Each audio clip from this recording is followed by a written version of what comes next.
হ্যাঁ, ক্লাস 9-এর ছেলেমেয়েরা, আগের দিন কি ক্লাসে তোমাদের আমি দ্রবণ সলিউশন স্টার্ট করেছিলাম। সেখানে আমরা দ্রবণ কত রকম কি এই বিভিন্ন বিষয় নিয়ে আমরা বলেছিলাম। আজকে আমরা আগের দিনে যে ছেড়ে যাওয়া জায়গা সেখান থেকে শুরু করছি।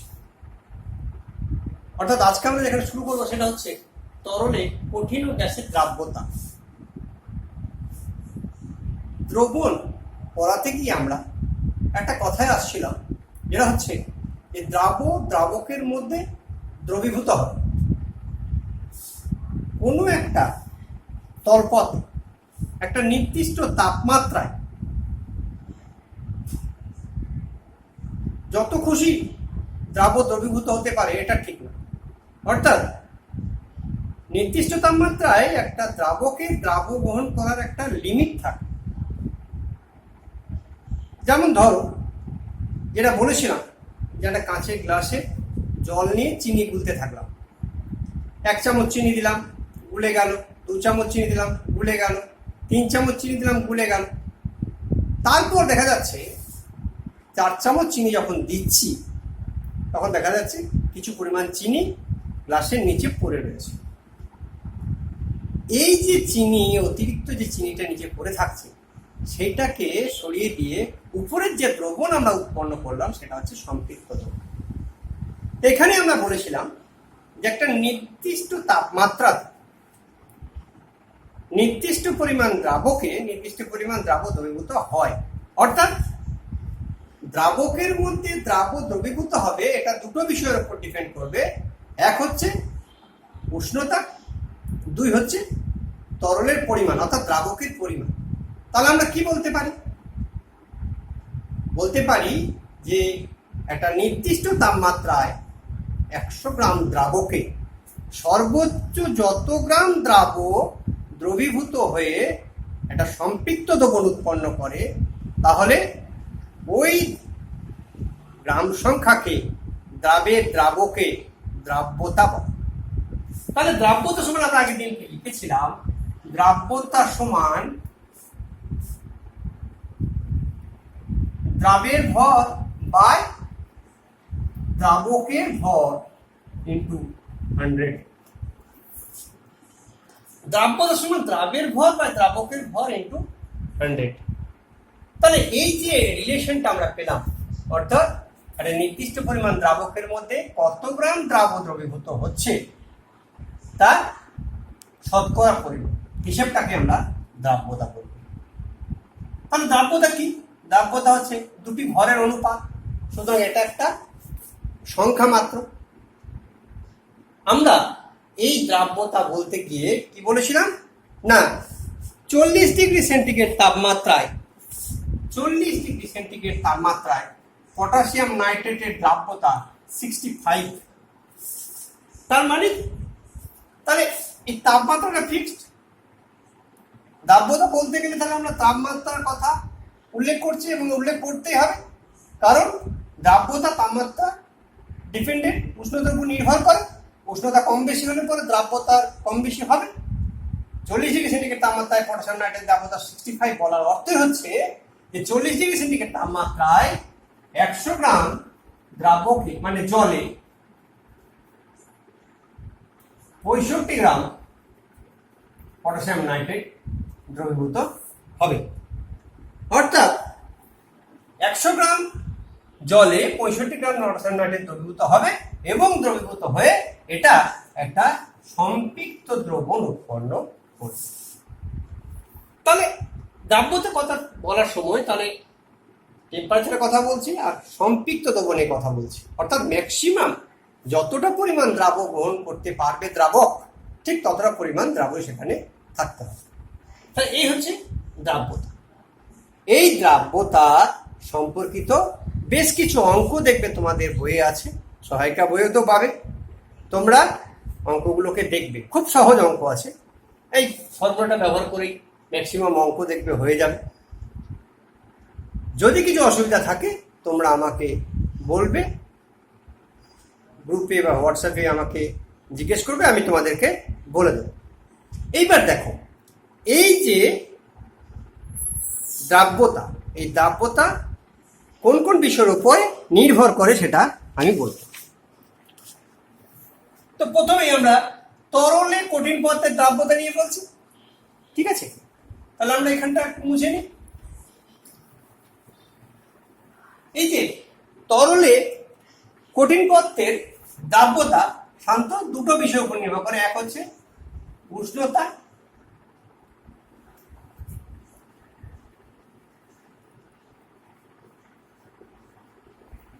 আর দুই হচ্ছে চাপ। তো এই চাপের উপরে, অর্থাৎ তরল পদার্থের মধ্যে কঠিন পদার্থ দ্রবীভূত হবে, এর উপরে চাপের প্রভাবটা আমরা নেগলিজেবল, আমরা এখানে আলোচনা করব না, খুব একটা প্রভাব নেই, শুধুমাত্র উষ্ণতার প্রভাবটা আমরা উল্লেখ করব, ঠিক আছে? উষ্ণতার প্রভাব, এই উষ্ণতার প্রভাব বলতে গিয়ে আমরা কি দেখলাম, যে উষ্ণতা বাড়ালে সাধারণত তরল পদার্থে কঠিন পদার্থের দ্রাব্যতা বাড়ে, আর উষ্ণতা কমালে দ্রাব্যতা কমে। এইখানে আমরা দুরকম জিনিস সাধারণত পাই, যেটা বলা ভালো সেটা হচ্ছে যে এই যে তরলে যখন, তরল পদার্থে যখন কঠিন পদার্থটা দ্রবীভূত হয়, তখন যদি সেখানে তাপ শোষিত হয়, ম্যাক্সিমাম ক্ষেত্রে শোষিত হয়, তাপ শোষিত হয়, সেই সবগুলোর ক্ষেত্রে কি করব, কি হবে না, এর সঙ্গে তাপ বাড়ালে, মানে উষ্ণতা বাড়ালে পরে দ্রাব্যতা বেড়ে যাবে, অর্থাৎ সমানুপাতিক। তরলে কঠিন পদার্থ দ্রবীভূত হচ্ছে কখন না, যখন তাপ শোষিত হচ্ছে। কঠিন পদার্থ তরলে দ্রবীভূত হলে তাপ শোষিত হবে, তাহলে সম্পর্কটা হবে সমানুপাতিক, অর্থাৎ একটা বাড়লে আর একটা বাড়বে। আরেকটা কেস কি, যেখানে তাপ উৎপন্ন হয়, এইখানে যত আমি তাপ বাড়াবো দ্রবণীয়তা কমে যাবে, অর্থাৎ এখানে হবে ব্যস্তানুপাত। তাহলে দুটো কেস আসবে। এই যে তরলে কঠিন পদার্থের দ্রাব্যতার ক্ষেত্রে, তাহলে আমি দুটো বিষয় উল্লেখ করলাম, যে সমস্ত ক্ষেত্রে কঠিন পদার্থ দ্রবীভূত হওয়ার সময় তাপ শোষিত হয়, তাদের ক্ষেত্রে তাপ বাড়ালে, মানে উষ্ণতা বাড়ালে পরে দ্রাব্যতা বেড়ে যাবে। আর যাদের ক্ষেত্রে তাপ উৎপন্ন হয়, কঠিন পদার্থ তরলে দ্রবীভূত হওয়ার সময় তাপ উৎপন্ন হচ্ছে, তাদের ক্ষেত্রে উষ্ণতা বাড়ালে দ্রাব্যতা কমে যাবে। দু একটা ক্ষেত্র আছে যেখানে উষ্ণতার সঙ্গে এই যে তরলে কঠিন পদার্থের দ্রাব্যতা খুব সামান্য হারে বাড়ে, এটা আমরা বলছি। তাহলে আমরা প্রথম পেয়েছি তাপ শোষিত হয় যখন, অর্থাৎ যখন উষ্ণতা বাড়ালে দ্রবণীয়তা বা দ্রাব্যতা বাড়ে। এরকম তিন রকম ক্ষেত্রে এটা হতে পারে। সাধারণত যে সমস্ত পদার্থ, দেখো বললাম যে দ্রবীভূত হওয়ার সময় তাপ শোষিত হয়, এগুলো ক্ষেত্রে আছে। এক নম্বর ধরো potassium nitrate, sodium nitrate, PbNO3O2, lead nitrate, এদের ক্ষেত্রে উষ্ণতা বৃদ্ধির সঙ্গে সঙ্গে দ্রাব্যতা খুব দ্রুত বৃদ্ধি পায়, খুব দ্রুত বৃদ্ধি পায়। কতগুলো আছে, যেমন KClO3, এদের ক্ষেত্রে মোটামুটি হারে একটা বাড়ে, খুব দ্রুতও বাড়ে না, খুব কমও বাড়ে না, মাঝামাঝি হিসেবে। 3 নম্বর সোডিয়াম ক্লোরাইড, ঠিক আছে, বা K2CrO4, পটাশিয়াম ক্রোমেট, এদের ক্ষেত্রে উষ্ণতা বাড়ার সঙ্গে সঙ্গে দ্রাব্যতা খুব কম বাড়ে, মানে না বাড়ার মতোই। বিশেষ করে সোডিয়াম ক্লোরাইডের তো প্রায় এক্স অ্যাক্সিসের সঙ্গে সমান্তরাল হয়, আমরা পরে দেখাবো। আরেকটা কেস, সেটা হচ্ছে কিছু পদার্থ আছে যেমন ক্যালসিয়াম হাইড্রক্সাইড, ক্যালসিয়াম সালফেট, এদের ক্ষেত্রে কি হয় না, ক্যালসিয়াম সালফেট, ক্যালসিয়াম হাইড্রক্সাইড এইগুলো যখন তরলে দ্রবীভূত হয় তখন তাপ উৎপন্ন হয়, ফলে এদের ক্ষেত্রে উষ্ণতা বৃদ্ধিতে দ্রাব্যতা হ্রাস পায়, কমে যায়। আরেকটা আছে দেখবি, তোমরা জানো Na2SO4 সোডিয়াম সালফেট 10 অণুর জল, এটাকে বলা হয় গ্লোবাল লবণ, গ্লোবাল সল্ট। Na2SO4 10 অণুর জল। এই গ্লোবাল সল্টের আবার একটু অন্যরকম, মানে বিচ্ছিন্ন প্রকৃতি বলা যেতে পারে। প্রথমে দ্রাব্যতা বাড়বে, পরে উষ্ণতা বৃদ্ধির সঙ্গে সঙ্গে দ্রাব্যতা কমে যাবে। ঠিক আছে? তো আমরা এই দ্রাব্যতাকে যদি উষ্ণতার সঙ্গে গ্রাফ পেপারে প্লট করে যে চিত্রটা পাবো তাকে বলবো আমরা দ্রাব্যতার লেখ। অর্থাৎ কঠিন পদার্থে তরলে দ্রবীভূত হওয়া বা দ্রাব্যতাকে উষ্ণতার উপরে আমরা প্লট করতে পারি। কিরকম দেখো,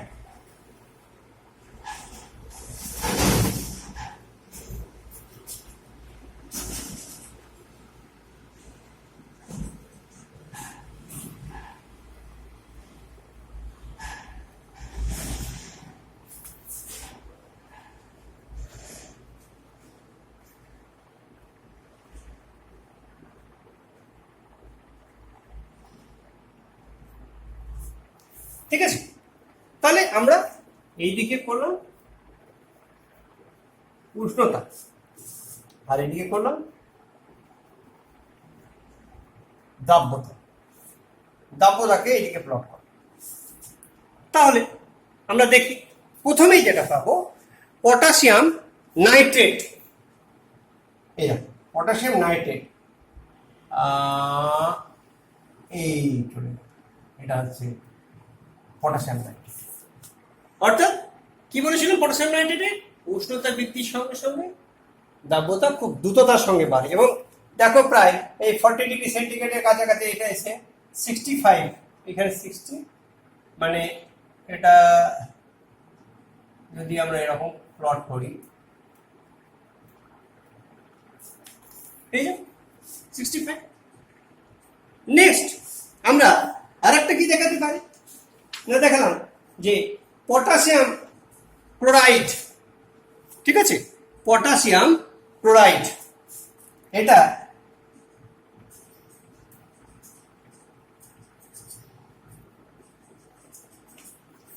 অর্থাৎ মোটামুটি ভাবে বাড়ছে, খুব বাড়ছে তাও না, খুব দ্রুত বাড়ছে তাও না, খুব কম বাড়ছে তাও না, মাঝামাঝি বাড়ছে।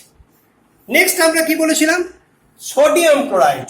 সোডিয়াম ক্লোরাইডের ক্ষেত্রে তাহলে দেখো এইখান থেকে এইরকম,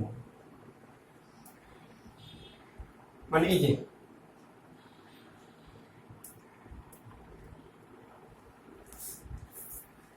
অর্থাৎ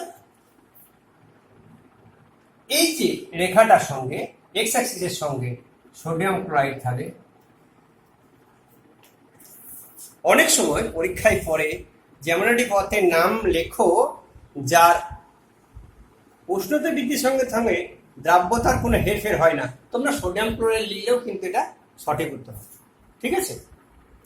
নেক্সট এরপরে কি বলেছিলাম, এরপর আমরা বললাম যে কিছু কিছু পদার্থের দ্রাব্যতা উষ্ণতা বৃদ্ধির সঙ্গে হ্রাস পায়। ক্যালসিয়াম হাইড্রক্সাইড, এদের যে হ্রাস পাচ্ছে দেখো খুব কম, এখানে যতটা ফাঁক রয়েছে ফাঁকটা একটু কমে গেছে। আর কি বলেছিল না, গ্লোবাল লবণ। গ্লোবাল লবণের ক্ষেত্রে তোমরা দেখো, গ্লোবাল লবণের ক্ষেত্রে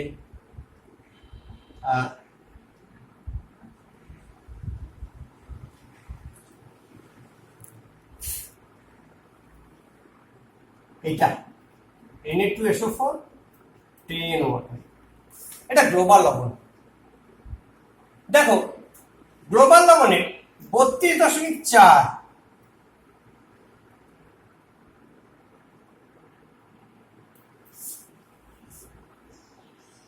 ঠিক আছে? এইটা যে ম্যাক্সিমাম,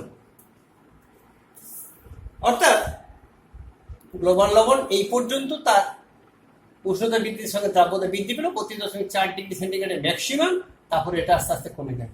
সাধারণত রোমান লবণের ক্ষেত্রে যেটা হয় Na2SO4 10 অণু জল অ্যাকচুয়ালি 32.4 ডিগ্রি সেন্টিগ্রেড পর্যন্ত এই 10 অণু জলটা মাইনাস হয়ে যায়।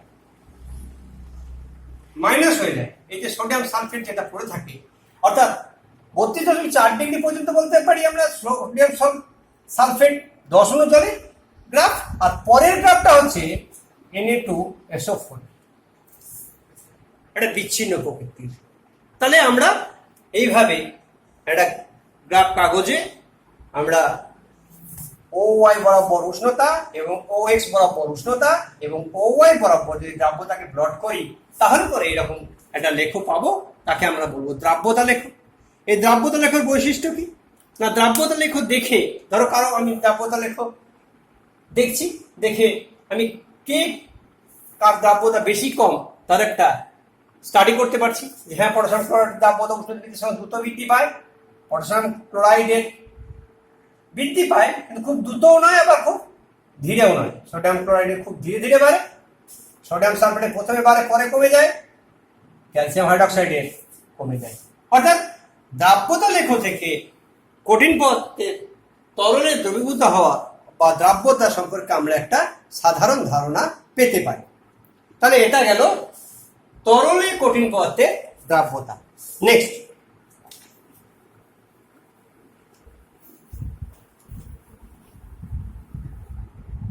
তাহলে আমরা নেক্সট কি করব না, তরলে গ্যাসের দ্রাব্যতা।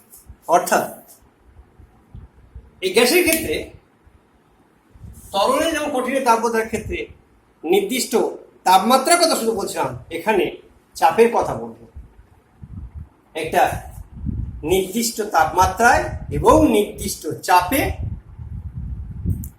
নির্দিষ্ট পরিমাণ দ্রাবকের মধ্যে সর্বোচ্চ যে পরিমাণ গ্যাস দ্রবীভূত হয়ে সম্পৃক্ত দ্রবণ উৎপন্ন করছে, অর্থাৎ গ্যাসে তরলে সম্পৃক্ত দ্রবণ উৎপন্ন করছে, তাকে আমরা বলবো গ্যাসের দ্রাব্যতা। এই তরলে গ্যাসের দ্রাব্যতা সাধারণত তিনটে বিষয়ের উপর নির্ভর করে। তরলে গ্যাসের দ্রাব্যতাটা তিনটে বিষয়ের উপর নির্ভর করছে। এক হচ্ছে তরল ও গ্যাসের প্রকৃতি। তরল ও গ্যাসের প্রকৃতি, প্রথমে আমরা আসি তরল ও গ্যাসের প্রকৃতি। তার মানে যেমন ধরো অ্যামোনিয়া জলে প্রচন্ড পরিমাণে দ্রবীভূত হয়। সাধারণ তাপমাত্রাতে 1 সিসি জলে সাধারণত 1148-50 সিসির মতো অ্যামোনিয়া দ্রবীভূত হয়ে অ্যামোনিয়া জলীয় দ্রবণ উৎপন্ন করে। কি হয় না, অ্যামোনিয়া যখন জলে দ্রবীভূত হয় তখন অ্যামোনিয়াম আয়ন এবং হাইড্রক্সিল আয়ন উৎপন্ন হয়। তাহলে অ্যামোনিয়া জলে প্রচুর পরিমাণে দ্রাব্য, অর্থাৎ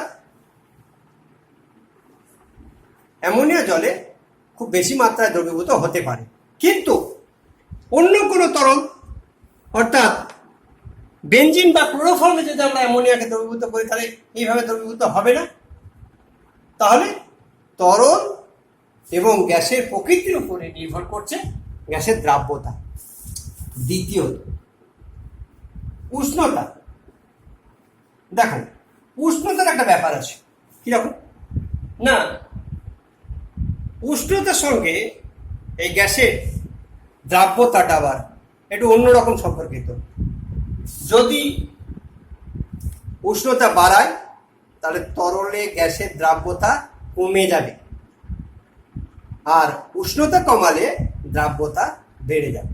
কিরকম দেখো, একটা জলের মধ্যে অক্সিজেন দ্রবীভূত অবস্থায় থাকে, সাধারণ তাপমাত্রায় অক্সিজেন জলে দ্রবীভূত অবস্থায় আছে।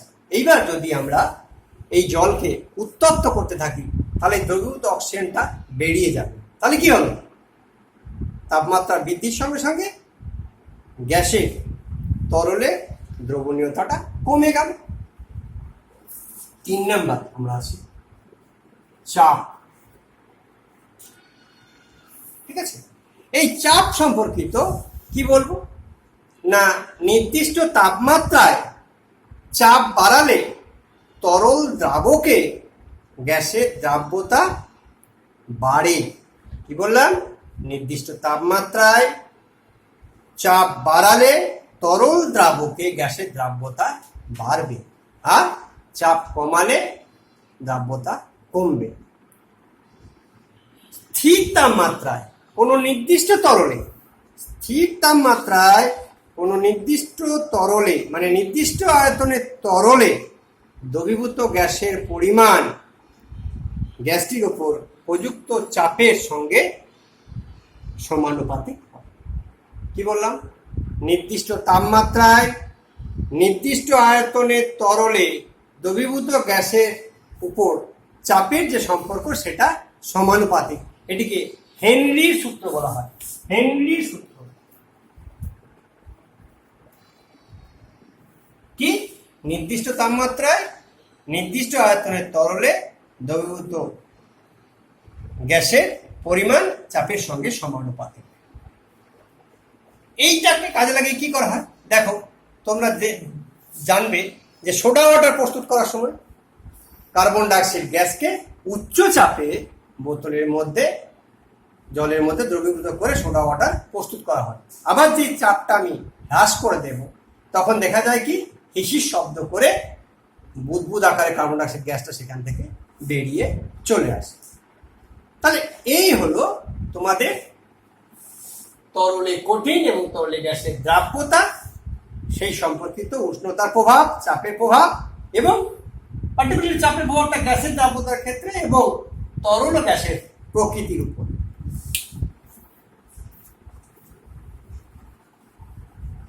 এইবার আমরা আসব যে গাঢ়ত্ব। গাঢ়ত্ব অনুযায়ী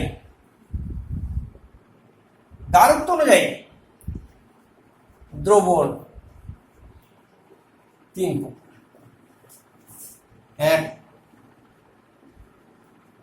সম্পৃক্ত দ্রবণ। দুই, অসম্পৃক্ত দ্রবণ। আর তিন, অতিপৃক্ত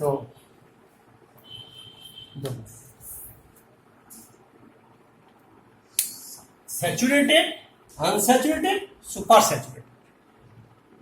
আমরা দেখো দ্রবণ পড়ার সময় থেকেই শুরু করেছি এই সম্পৃক্ত দ্রবণের কথা। তো সম্পৃক্ত দ্রবণ কাকে বলে? একটা নির্দিষ্ট তাপমাত্রায় নির্দিষ্ট পরিমাণ দ্রাবক সর্বোচ্চ যে যতটা দ্রাবকে দ্রবীভূত করতে পারে, ঠিক তার মধ্যে অর্থাৎ ওই দ্রাবকের মধ্যে যদি সেই পরিমাণ দ্রাবক দ্রবীভূত থাকে তাহলে তাকে আমরা বলবো সম্পৃক্ত দ্রবণ। কিরকম সম্পৃক্ত দ্রবণ কি? তাহলে নির্দিষ্ট তাপমাত্রায় নির্দিষ্ট পরিমাণ দ্রাবকের মধ্যে সর্বোচ্চ যত গ্রাম দ্রাবক দ্রবীভূত থাকবে, দ্রবীভূত থেকে যে দ্রবণ উৎপন্ন করবে তাকে বলবো আমরা সম্পৃক্ত দ্রবণ। দেখা যাচ্ছে 1 গ্লাস জলে 3 চামচ চিনি যদি দিই, 3 চামচ চিনি দিলে তাহলে একটা সম্পৃক্ত দ্রবণ উৎপন্ন হবে। তাহলে পরে যদি ওটাতে 1 থেকে 2 চামচ চিনি দিই তাহলে ওটা উৎপন্ন হবে অসম্পৃক্ত দ্রবণ। তার মানে অসম্পৃক্ত দ্রবণের সংজ্ঞাটা কি? নির্দিষ্ট তাপমাত্রায় একটা নির্দিষ্ট পরিমাণ দ্রাবকে যতটা দ্রাব দ্রবীভূত হওয়ার কথা ছিল তার থেকে যদি কম দ্রাব দ্রবীভূত হয় তাকে বলবো আমরা অসম্পৃক্ত। আর অতিপৃক্ত দ্রবণ কি? একটা বিশেষ অবস্থায়, এখানে বিশেষ অবস্থায় 3 চামচ, এটা 1 বাংলায় হয়ে গেছে। আর বিশেষ অবস্থায় 4 থেকে 4.5 চামচ যদি চিনি এর মধ্যে দ্রবীভূত করতে পারি তাকে বলবো আমরা অতিপৃক্ত দ্রবণ। অর্থাৎ নির্দিষ্ট তাপমাত্রায় নির্দিষ্ট দ্রাবকে যে পরিমাণ দ্রাব দ্রবীভূত হওয়ার কথা ছিল, বিশেষ পরিস্থিতিতে বা বিশেষ ব্যবস্থাপনায় এর থেকে আরো বেশি দ্রাব দ্রবীভূত করে ফেলেছি তাকে বলবো আমরা অতিপৃক্ত দ্রবণ। তাই সম্পৃক্ত দ্রবণ, অসম্পৃক্ত দ্রবণ এবং অতিপৃক্ত দ্রবণ এগুলোর মধ্যে আমরা সম্পৃক্ত এবং অসম্পৃক্ত দ্রবণের কথাটা একটু বলে নিই। কিরকম? না এই সম্পৃক্ত দ্রবণকে অসম্পৃক্ত দ্রবণে কিভাবে পরিণত করবে, সম্পৃক্তকে অসম্পৃক্ত দ্রবণে। তাহলে দুটো উপায় আছে সম্পৃক্ত দ্রবণে, দুটো উপায়। এক, সম্পৃক্ত দ্রবণে যদি আমি দ্রাবক যোগ করে ফেলি, ওই নির্দিষ্ট তাপমাত্রাতেই টেম্পারেচার ফিক্সড করে দিয়ে যদি আমি দ্রাবক বাড়িয়ে দিই, সম্পৃক্ত দ্রবণ ছিল, এটাতে 3 চামচ চিনি আছে কিন্তু জলটা বাড়িয়ে দিয়েছি, তাহলে এটা অসম্পৃক্ত দ্রবণ হয়ে যাবে। দ্বিতীয়ত কি না, ওর মধ্যে যদি এটাকে যদি আমি টেম্পারেচার বাড়িয়ে দিই, তাহলে উচ্চতর উষ্ণতায় এর দ্রাবক গ্রহণ করার ক্ষমতা আরো বেড়ে যাবে, অর্থাৎ তখন এটা অসম্পৃক্ত দ্রবণ হয়ে যাবে। তাহলে কন্ডিশন একটা হচ্ছে দ্রাবক যোগ করে দেওয়া, আর একটা হচ্ছে উষ্ণতা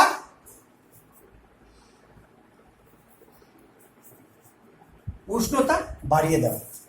ঠিক উল্টোটা, অসম্পৃক্ত দ্রবণকে আমি কিভাবে সম্পৃক্ত দ্রবণ করব? না, অসম্পৃক্ত দ্রবণ বলছে এর মধ্যে তাহলে কি আছে, 2 চামচ চিনি ছিল, তাহলে আমি এর মধ্যে এক কন্ডিশন দ্রাব যোগ করে, অর্থাৎ নির্দিষ্ট পরিমাণ দ্রাব যোগ করলে অসম্পৃক্ত দ্রবণটা সম্পৃক্ত দ্রবণে পরিণত হতে পারে। এক, দ্বিতীয়ত হচ্ছে যে এটাকে আমি একটু উত্তাপ দিয়ে দিলাম, উত্তাপ দিয়ে থেকে দ্রাবকটাকে কমিয়ে দিলাম, তাহলে মাইনাস অফ দ্রাবক, তাহলে দ্রাবকের পরিমাণ কমে গেলে তখন এটা সম্পৃক্ত দ্রবণ হয়ে যেতে পারে। তাহলে এইরকম আরেকটা কি না, দ্রাবক যোগ করা, আর দ্বিতীয়ত হচ্ছে উষ্ণতা যদি আমি কমিয়ে ফেলি, কম তাপমাত্রায় এটা তাপমাত্রা কমানো, তাহলে পরে এটা হবে। তাহলে সম্পৃক্তকে অসম্পৃক্ত করতে গেলে পরে দুইভাবে করা যায়, দ্রাবক যোগ করে বা উষ্ণতা বাড়িয়ে দিয়ে। অসম্পৃক্তকে সম্পৃক্ত করতে গেলে পরে দ্রাবক যোগ করে দ্রাবক খালি উত্তাপ দিয়ে দ্রাবককে সরিয়ে দেওয়া, অথবা তাপমাত্রা কমিয়ে দিলাম, তাহলে এটা সম্পৃক্ত দ্রবণে পরিণত হবে। আর অতিপৃক্ত দ্রবণ আমরা কি করে করব না, অতিপৃক্ত দ্রবণ